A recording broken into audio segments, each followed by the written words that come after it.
But I just think I want to add, yet, and corporate debt, and personal debt. It's game over. Meanwhile, cluelessness abounds. More debt is an essential feature of this particular financial system. Debt is the only way money is created. No debt equals no money. And how will the interest on this ever-increasing debt ever be paid? It will never be paid off. Never. It is not a bull market, it is a QE-induced inflation in asset prices. The stock market is obviously being kept up by some artificial means so that the fat cats can finish passing the bag to the retail investor and go on an extended vacation. No other way to explain this lunacy. Buybacks and central banks. Enough said. Welcome to the Atlantis Report. In his most recent podcast, Peter Schiff addressed a number of subjects, including Bitcoin, the stock market, wealth inequality, the Fed, and the voting age. He also said we should be thankful for capitalism. Stock markets hit record highs again this week. Some of it was due to more optimism about a trade deal with China. Peter said he downplays the impact of QE4 on the markets. I mean, I knew QE4 was coming. I was 100% certain of that. I knew the Fed was going to cut rates, and they've been doing that. I just sort of underestimated how much upward pressure it was going to put on the US stock market. I actually thought that the dollar would be falling as a result of the Fed surprising everybody by doing precisely what I expected. Which was cutting rates and going back to QE. Well, they did absolutely what I expected, except the dollar hasn't gone down. But I just think I want to add, yet. The dollar hasn't gone down, yet. Because it is going to go down, and when it falls, it's going to fall like a stone. And I don't think that's going to be a positive for the US stock market or the US bond market, and we're going to see a much bigger move up in the price of gold. Peter said a lot of people who are making money in the US stock market think they're smart, but they're not. If they were smart, they wouldn't be in the stock market. Or if they're in it, they're simply in it as a momentum trader that say, look, I know this is BS. But hey, they're a bunch of idiots buying stocks.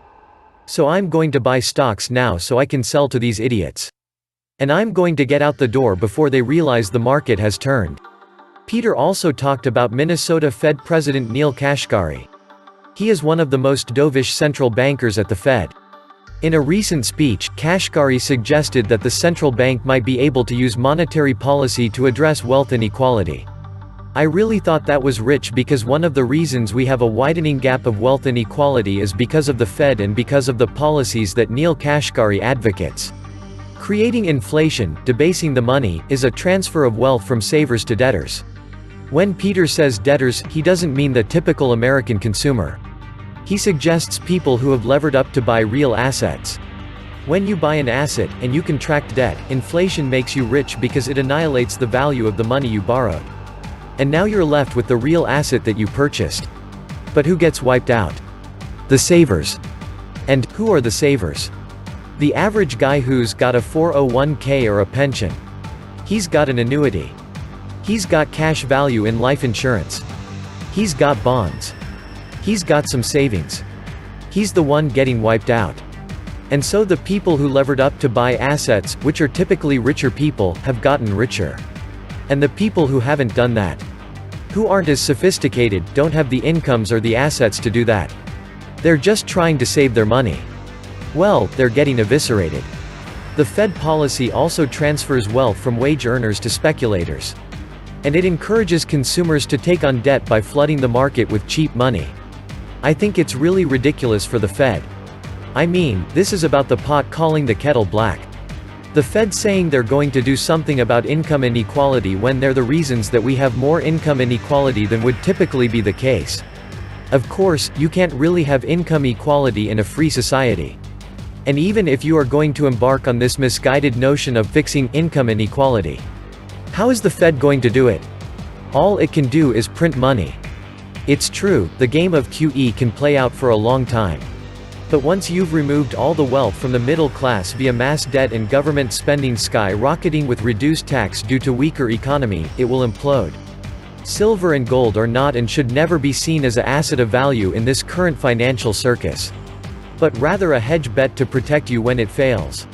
The cheaper it holds in this circus, the more you can accumulate without fear of missing out. FOMO. thus making it easier financially to accumulate for your children or grandchildren. The solution should be in 3 words: free market capitalism. The problem is, this coming crisis is going to be so bad. It's going to be so much worse than 2008. And you know it's all going to be blamed on capitalism. It's all going to be the left saying, "We told you so. We cut taxes for the rich, we deregulated." Trump inherited a great economy from Obama, and everything he inherited, he squandered it with tax cuts for the rich. And things are going to be very tough. People will demand radical solutions. I wish the revolutionary solution could be free market capitalism, because we haven't had that in a long time. But everybody's convinced that that's all we've had. Even the people who supposedly defend capitalism think that it needs a makeover. That it needs to be redone for the modern era. Get government out, and market forces back in. We don't need to redo capitalism. We just need capitalism. What we have to do is get all the socialism out of capitalism. It's giving it a bad name. We need to get government out of all this stuff so that market forces can get back in.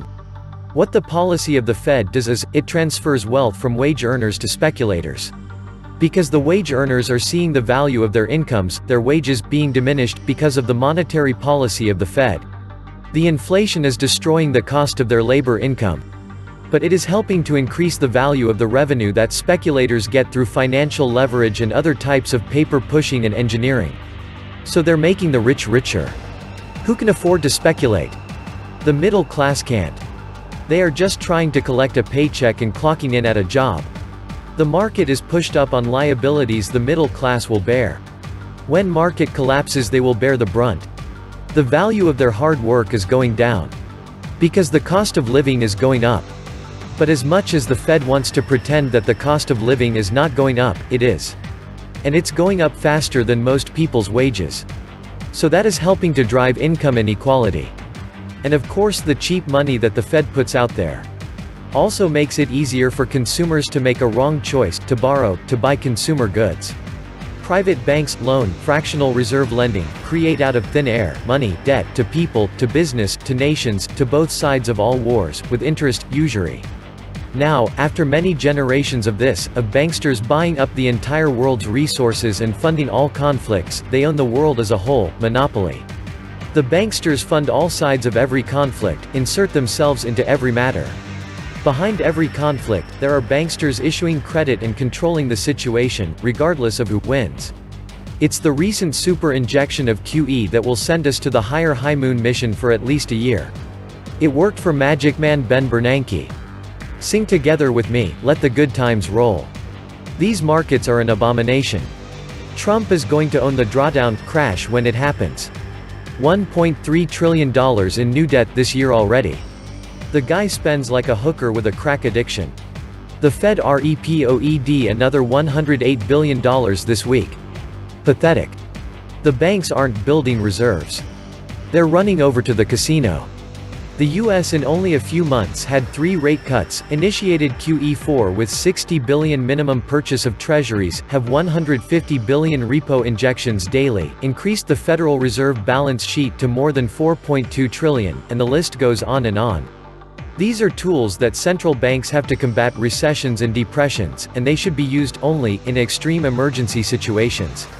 Such as the worst financial crisis in modern history in 2008. But that is not the case here.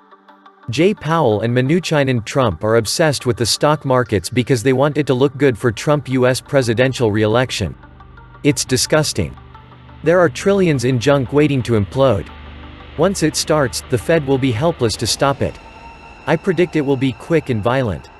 Printing more and forcing rates lower won't work. Feels like 2008 all over again. Only this time, much, much worse.